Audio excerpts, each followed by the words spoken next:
Hello everyone, and welcome back to your daily government and financial news update. In today's video, we'll be discussing the recent GDP report and why it should be a huge relief to President Biden and other Democrats that we're no longer officially in a recession. Other than that, we go over some interesting comments Joe Biden made yesterday in regards to inflation and the price of gas. Additionally, we'll be going over the November payment schedule for Social Security benefits and why recipients of SSI have a surprise payment being delivered very soon.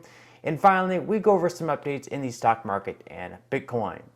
Now, as always, I am definitely interested in hearing your thoughts on everything, and I wanted to quickly thank everyone for giving my videos likes and sharing them, as that certainly helps push these videos out to other people like you. Okay, so the United States is officially no longer in a recession, as the third quarter GDP report showed our economy rising by 2.6%. This was welcoming news to the Biden administration and Democrats, who have an election coming up in less than 2 weeks. Having a third consecutive quarter of negative GDP growth while at the same time hosting record high inflation certainly would not have boded well for their chances to maintain control of both chambers in Congress. Yesterday, though, President Biden made some pretty interesting comments, claiming that we're not seeing record inflation anymore, and look what we inherited, insinuating that inflation was actually much worse when he came into office. I want to turn to next month's election. You've referred to the midterm election as a choice rather than a referendum. That's right. Given record inflation, why should voters choose Democrats? Because it's not record inflation anymore. I'm bringing it down. Look what we inherited. Well, he certainly could have fooled me, but it looks like inflation was actually just 1.4% when he came into office, which, if my math is correct, is just a tad bit lower than the 8 to 9% that it is at now.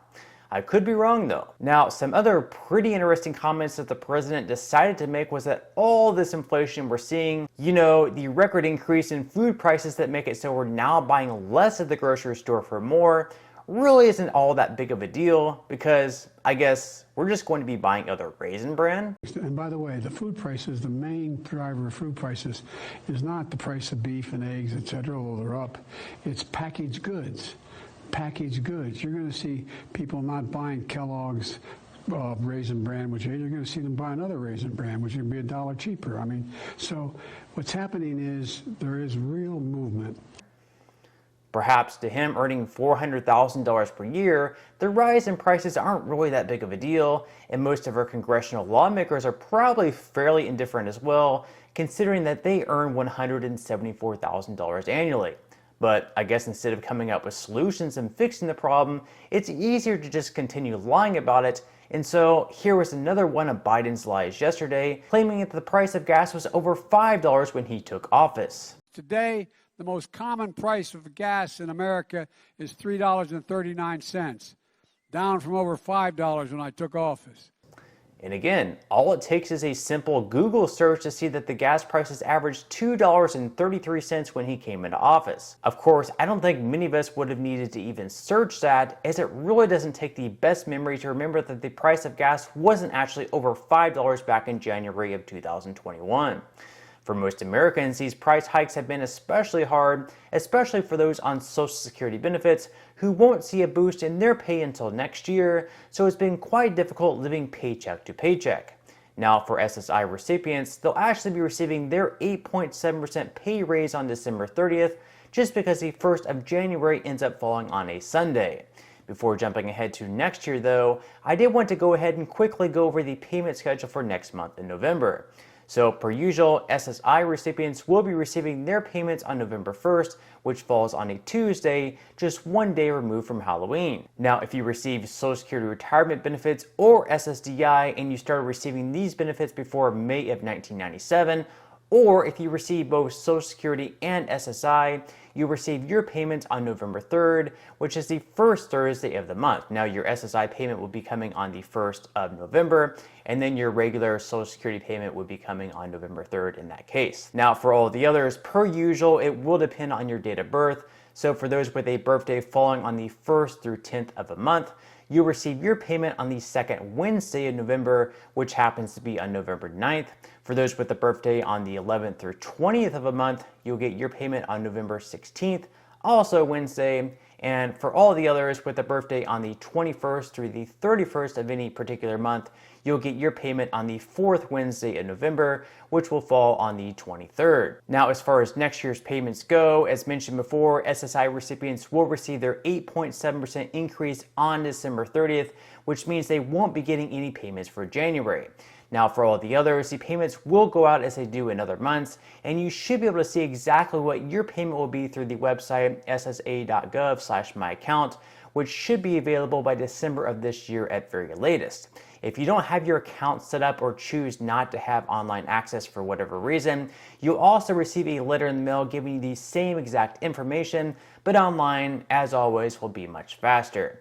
Now, in some money news, yesterday some of the biggest tech companies released their quarterly earnings, and Amazon once again posted weaker than expected earnings, which caused their stock to drop off more than 20% in after-hours trading.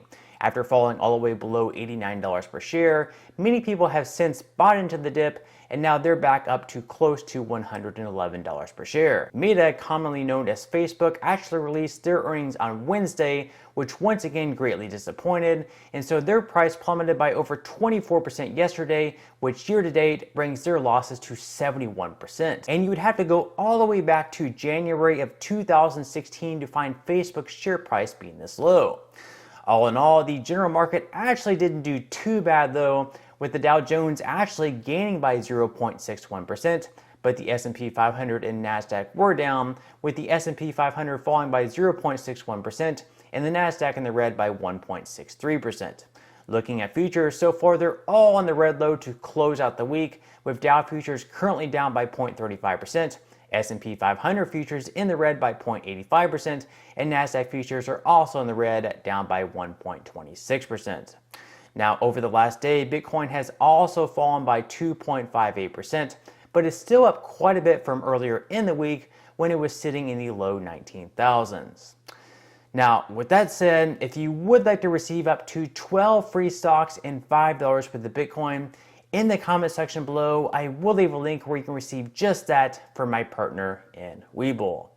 And even if you don't feel like investing at this time for whatever reason, what you can always do is once you receive the free stocks, you can always just sell them for what they're worth and then transfer that money right back to your bank account.